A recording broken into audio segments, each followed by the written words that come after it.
Okay. So, Agua, please. Hey, Mr. Gavin Sinclair. So this is part Mr. Kevin, 2 of part 3, because I realized that the content I have in you is so incredible that it's going to take much longer to explain your vision, your destiny. They're just in one like 15-minute episode. So I want to get this going. Oh, that's great. Yeah, Kev, I think we all experience reality differently because we're all different, we're all blessed, we're all unique, and we're all gifted, and our genetic and DNA makeup is very different. So, my experiences and your experiences are very different, and our perception of how we see things and how we process things and how we filter things. So yeah, I hope I can explain a little bit of my reality, of my little bubble world that I live in, because it seems to be a very strange, unique, very surreal bubble that I'm living in at the moment. But I'm just gonna keep going with it, and I'm having a lot of fun. And yeah, my life has changed quite dramatically over the last 4 years since I've sort of entered this industry, which is professional adventuring, which has become a very interesting global interest. And of course, you're seeing a lot of trends happening at the moment. Of course, we all understand triathlons and all, sports that have been around for a very long time. Now we are looking at adventure racing, which is very smart, because if you want to sell sports apparel, you obviously have a brand and you create your own events. So a lot of these brands are not outsourcing the sports events, but they are actually creating their own events and creating adventure racing teams. And of course, it's starting to all the corporates, where all the big spenders and where the money is. Right. So sport is a big business, and I'm loving the shift of this new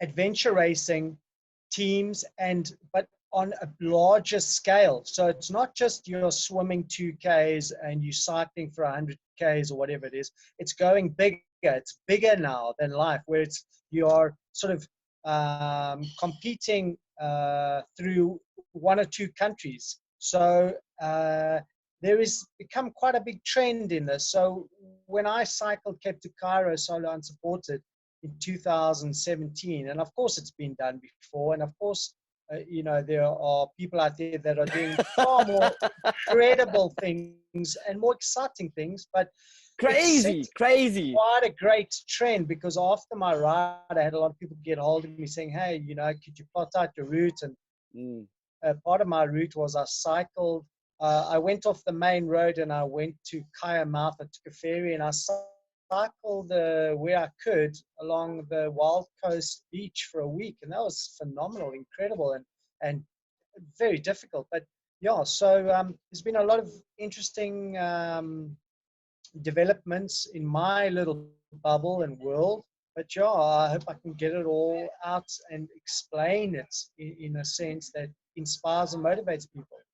Right, Gavin, and that's exactly where I want to go with this. This is what this channel is all about, okay? So my name is Kevin Toit, and I have with me Mr. Gavin Sinclair, who's a professional adventurer.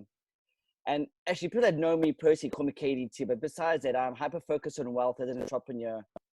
I'm a luxury real estate agent. I love technology. I'm an enthusiast, and I love to travel.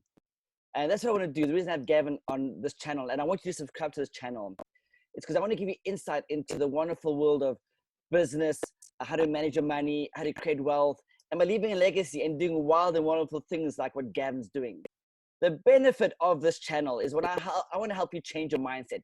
And that's what Gavin really does, is he's changed his mindset, which has changed his circumstances. So do me a favor, subscribe to this channel and enjoy this great time with Gavin as we go deep into his world, his psychology, and the DNA, the universe that makes this amazing young man. Gavin, let's get started. Where are you right now? I'm in Mozambique currently, in a small village called Ponte de Ore. you're kind of very So nomadic. I would say so. So I'm traveling very light at the moment, and it's just because of my lifestyle, where I'm able to just really just put everything in a backpack and I can just in 10 minutes be gone. So very simple lock up and go type of bungalow, and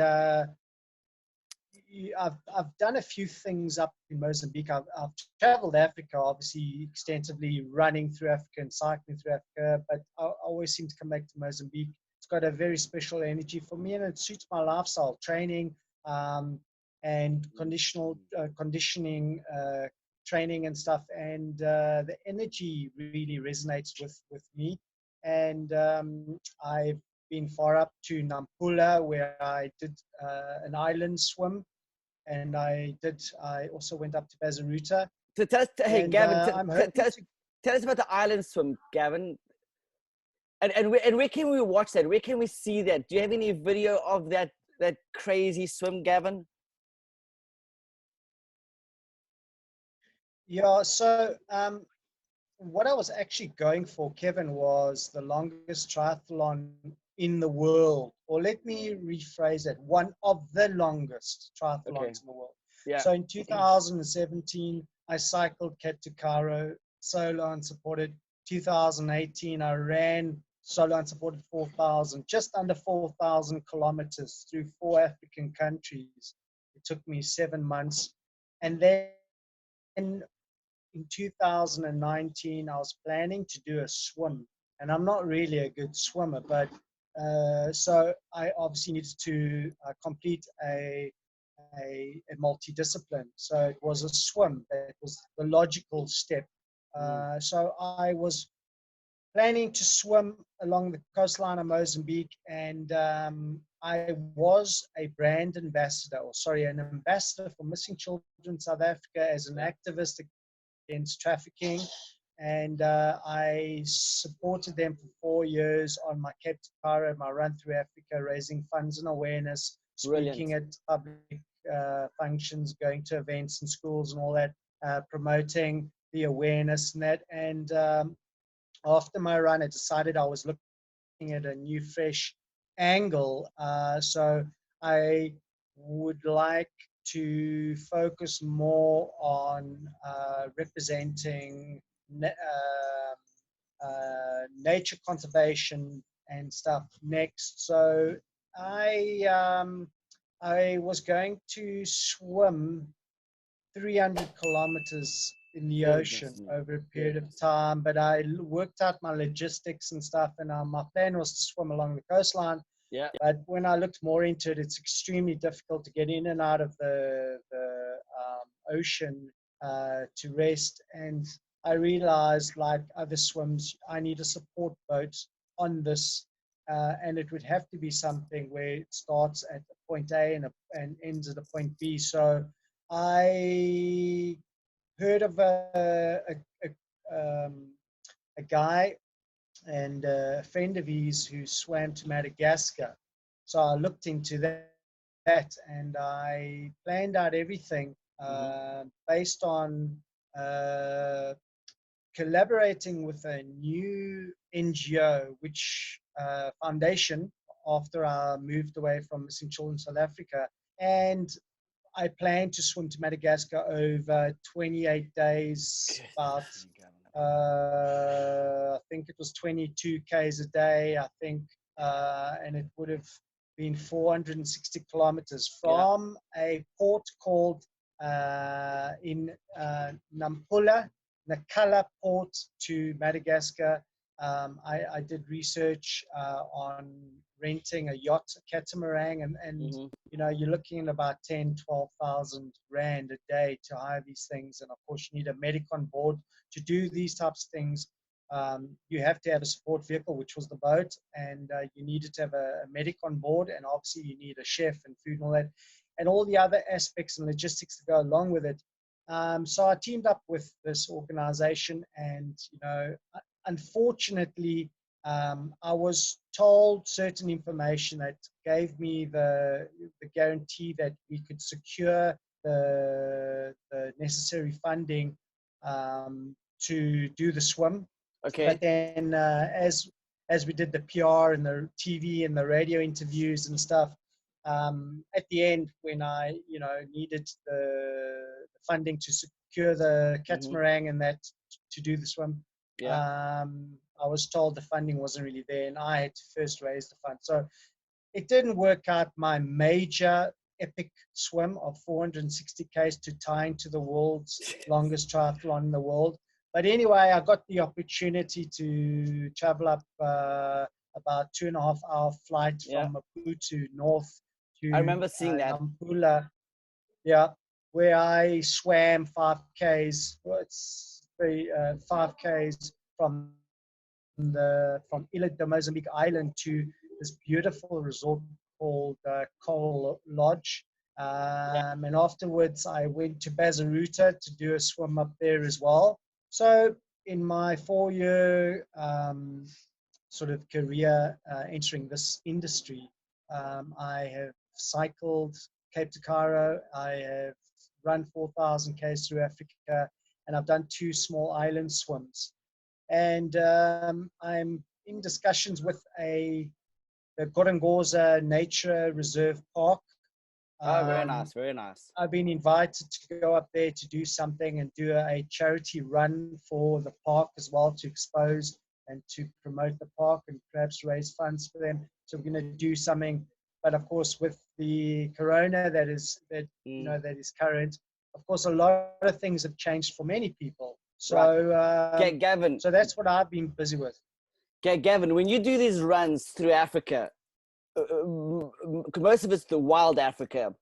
Don't you come across wildlife? I'm talking lions, rhinos, wildebeest, elephants.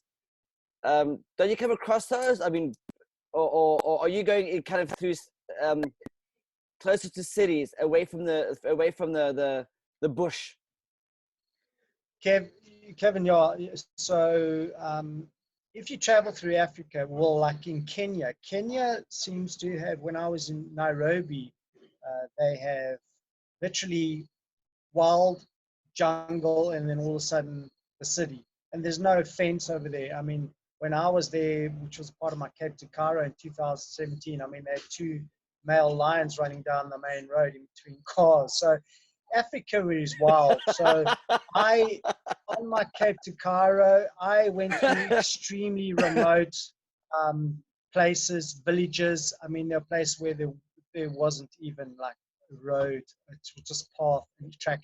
So I've come across python. I've come across obviously birds and eagles and a buffalo. I mean, when I went to Tanzania through one of these parks, it said on the side, it said, be aware, wild animals for the next 50 kilometers. So I cycled through there and I saw elephant, giraffe, wildebeest. But I mean, you can see that wildlife here in South Africa, in St. Lucia, which is just down the road. And of course in Mozambique, you've got the park here where you can see that.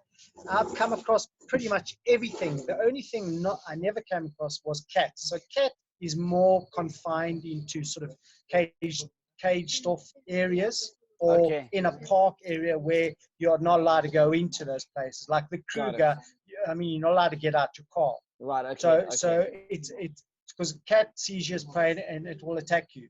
Right. So, but there were many a times on my experiences, I mean, cycling late pythons, pythons are pretty badass, Gavin. And let me tell you, I'm scared of snakes. So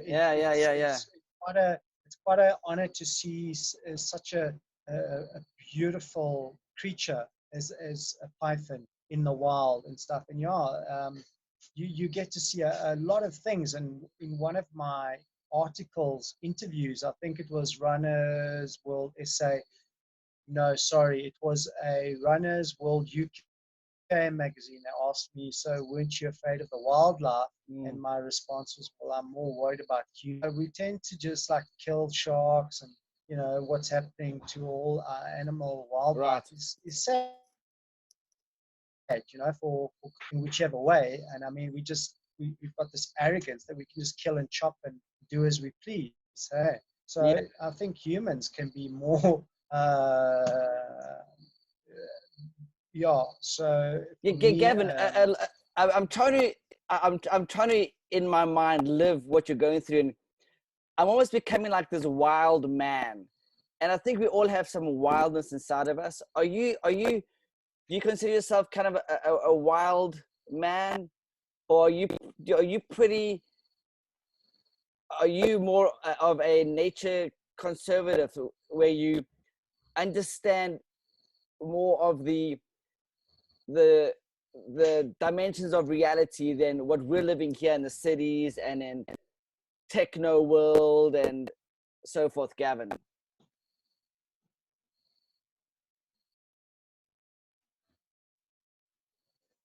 Okay, I lost you a little bit there, Kev, so I'm going to try and respond to that as good as possible. Well, I don't have my shoe collection anymore, that's for certain. So, so there's a lot of things I seem to have, what was a priority in my life then and my perspective on things.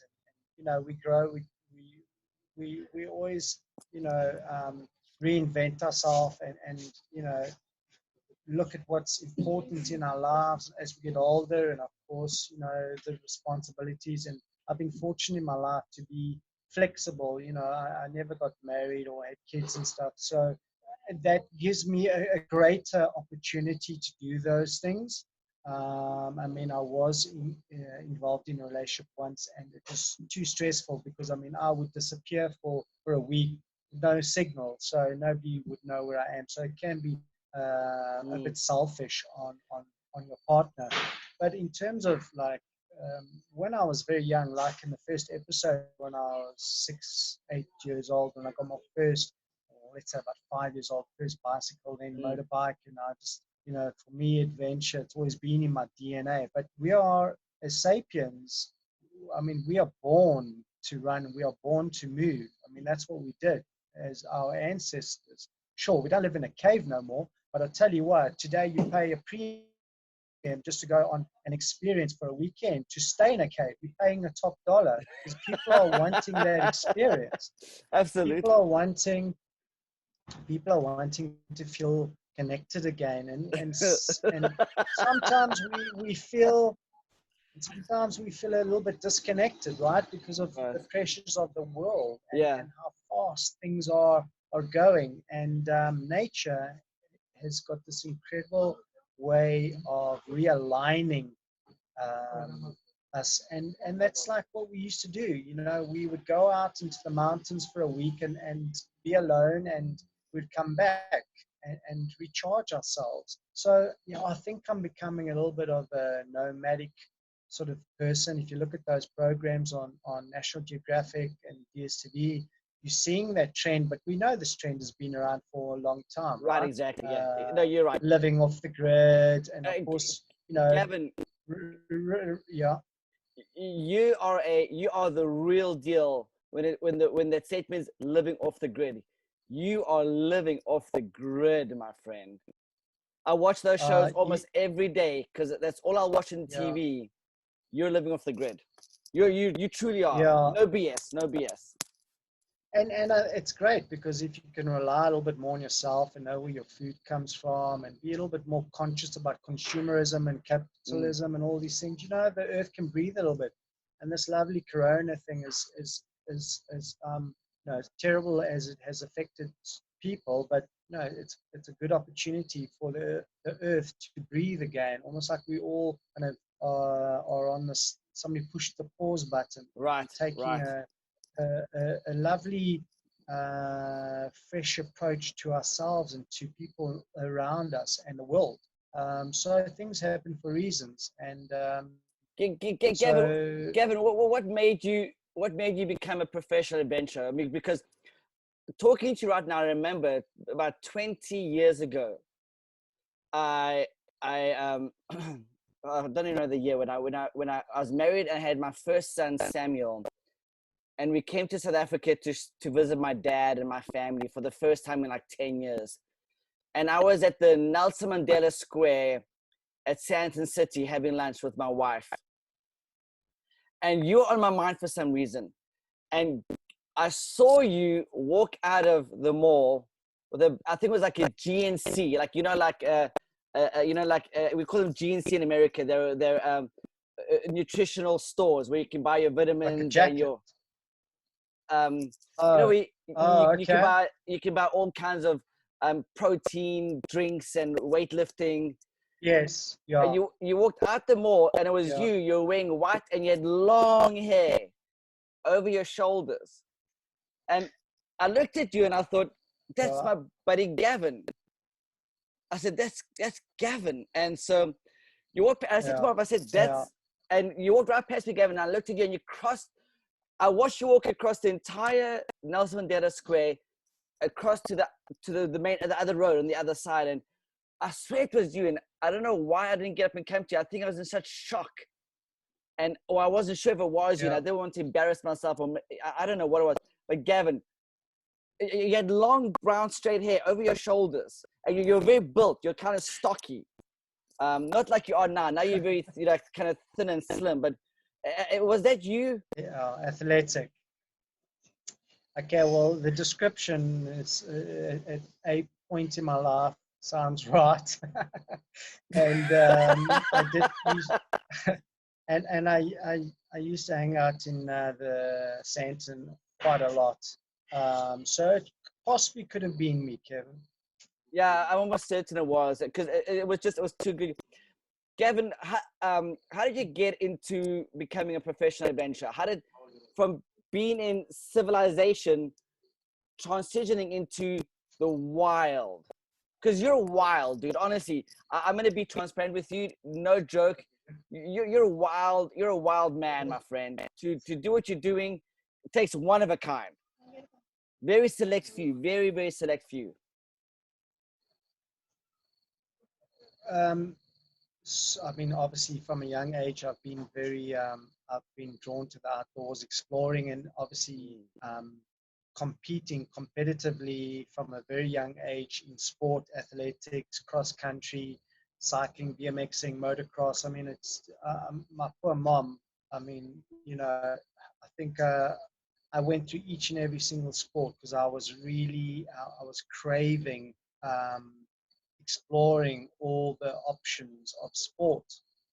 And I remember I always enjoyed sport and cross country and running and push myself. But from a very young age, I always used to disappear for the day, or with Clayton, we'd go BMXing, and as a little gang of a group of people who would go and explore our neighborhoods and stuff. And it was incredible because I loved those times. And when I got, obviously getting older, parents got divorced, and you then go into the corporate world. You start, working, and I lost a little bit of that, and then I sort of did this whole 360.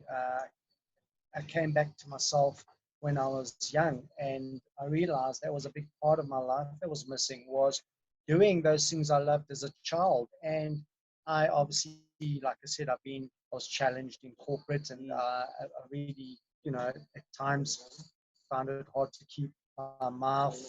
Well, I found it difficult. Giving it a hard time holding back. Yeah, voicing my opinion. Yo, you fired your boss. Your boss didn't fire you. You fired your boss, Gaven. Yeah, You told your boss to piss something off. like that. You told your boss to piss off, and I love that, by the way. I love that. I love firing my boss. That's why I don't have one. But I tell people, fire your bloody boss. Get rid of them. And people have taken my advice, and they've actually done that, Gaven, and I love it. Yeah. I've had one or two court cases, but I have won them. So obviously, I was doing something right. Right. So and then I mean I definitely was toxic. I mean, I was toxic, and everything around me was toxic, because I mean, if you're positive, everything around you is positive. If you're negative, everything is negative. So I was toxic, drinking, in a toxic relationship and toxic job. And I just needed a big shift, and I needed, and I think, I've had one or two startup companies or businesses, sorry, not companies. I've been a bit of an entrepreneur. I've traded in luxury cars, Tag Heuer watches. So I've always, I've done some interesting things. I traded some in clothes, and I've worked in 3 different industries. And I just, at the age of, I don't know, it was 30, in my 40s, I needed a big shift. I was extremely bored, and generally I'm bored every day. So with ADD and all these lovely gifts, I mean, I just need, I like to experience every day something new. And the repetitiveness for me, I find no logic in it. And it relates to my, what related to my lifestyle. Get up, go to work, come home, and of course you do things, and there is purpose in that, but it drove me absolutely mad. I mean, to keep myself entertained and I would say happy and excited is extremely difficult, Kevin. I am addicted to adrenaline. I mean, that's why from a very young age, I was into BMXing and anything extreme, pushing myself, running, whatever it was. It's the adrenaline release that I love. So from riding super bikes down the highway, 260 k's an hour, doing those interesting things, it gets me going. And and I was at a point in my life where I was just feeling great. Nothing was exciting me anymore, and I needed a big shift, and I needed to make a difference, and I needed to get on the map. And that's when I started thinking about Cape to Cairo, only because I watched a documentary of, what is this British actor? He and a team of guys and backup vehicles and camera crew and stuff, they rode from the UK down to, they rode from Cairo to Cape Town, or Cape Town to Cairo. I don't know, one of the two. Sorry, Cairo to Cape Town, from north to south. And I watched the documentary and I thought, shit, that is amazing. That would be an incredible experience. And of course, Egypt to me has always been a very special place, of course, biblically speaking. And as a child, and you learn of Jesus and just the pyramids and all this stuff.